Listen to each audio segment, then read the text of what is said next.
Bonjour à tous, c'est Jean-Luc Roux sur sa chaîne YouTube. Aujourd'hui, nous allons parler de l'Ukraine à Gaza, le rôle déterminant des drones dans les conflits modernes. Symbole de la résistance ukrainienne et véritable star chez les militaires locaux qui lui ont dédié une chanson, le drone TB2 turc a permis à Kiev d'infliger de gros dégâts matériels et humains à la Russie au début de la guerre. Produit par la société Bayktar, du gendre de Recep Tayyip Erdogan, il a toutefois été moins utilisé ces derniers mois. L'armée ukrainienne optant notamment pour des engins encore plus low cost, et oui, des drones totalement tout petits FPV. Ces engins plus ou moins sophistiqués jouent un rôle prépondérant dans les conflits actuels de surveillance ou d'attaque, low cost ou high-tech, et ils sont à la portée de tous les types de belligérants. Déjà visibles en Syrie ou dans le Haut-Karabakh, les drones ont pris une dimension nouvelle avec la guerre en Ukraine.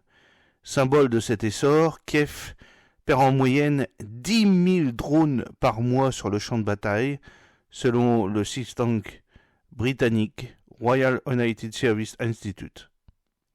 Alors que l'armée ukrainienne misait sur le drone géant turc TB2 au début du conflit, elle a ensuite développé tout un bataillon d'engins low cost à l'instar du site qu'elle produit à partir de contreplaqués de meubles de cuisine.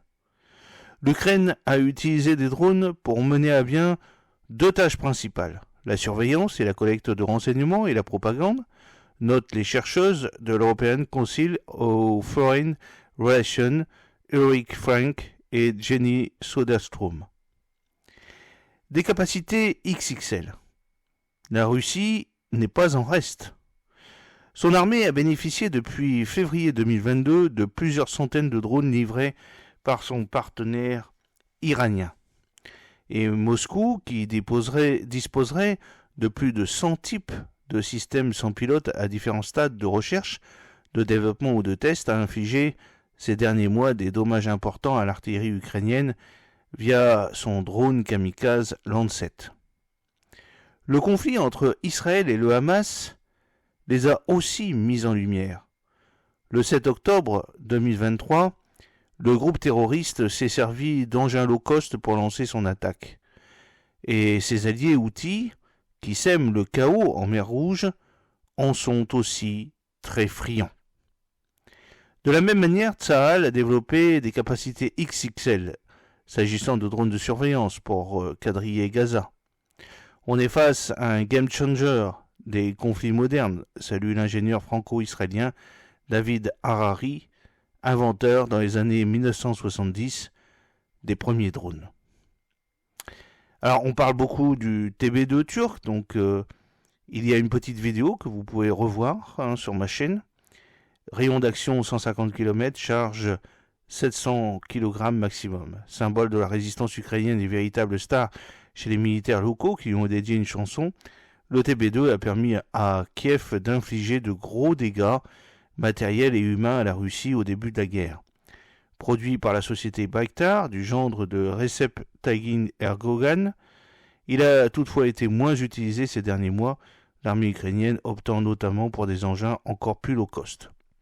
Ensuite, vous avez le Lancet 3 russe, d'un rayon d'action de 40 km avec une charge de 5 kg.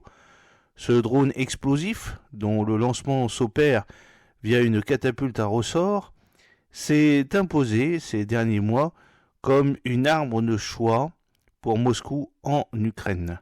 Utilisé pour la première fois en Syrie en 2019, il coûte entre 20 000 et 40 000 $ et a été conçu par le groupe Kalachnikov. Sa fabrication low cost lui permet d'être peu affecté par les sanctions occidentales. Ensuite, vous avez le DJI Mavic 3, qui est chinois, avec un rayon d'action de 8 à 15 km pour un poids de 920 grammes. Utilisé autant à des fins de surveillance que d'attaque kamikaze par les armées russes et ukrainiennes, ce petit drone commercial coûte environ 2000 €. Il est produit par la société chinoise DJI, basée à Shenzhen, que les États-Unis ont placé sur leur liste noire en 2022. Le Homolog R6 iranien, rayon d'action 2000 km, charge 600 kg maximum. Il est avec le drone suicide Shahed 136, également de fabrication iranienne, qu'on appelle le Geran 2, amélioré par les Russes, l'un des plus utilisés par l'armée russe en Ukraine. Polyvalent, le Mohajer 6 peut voler jusqu'à 200 km/h et assurer des missions de surveillance de reconnaissance de combat. Il peut être armé de 4 petites bombes. Le Skylark 3 israélien, rayon d'action 20 à 40 km, poids 7,5 kg. Tout comme le drone de reconnaissance israélien Spark, il est très utilisé par Tsahal à Gaza. Le Skylark des Delbit Systems possède une boule optronique fournie par Israel Aerospace Industries qui lui permet de scanner en temps réel le très dense réseau urbain de Gaza, et notamment les innombrables tunnels où sont réfugiés les combattants du Hamas. Symbole de la résistance ukrainienne et véritable star chez les militaires locaux qui ont dédié une chanson, le TB2 a permis à Kiev d'infliger de gros dégâts matériels et humains au début de la guerre. Produit par la société Bayktar, il a toutefois été moins utilisé.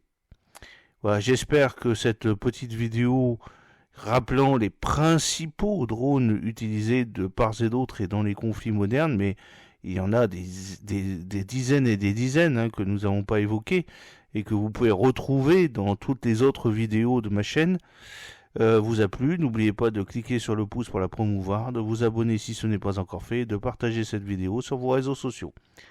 A très bientôt, fidèlement, Jean-Luc O.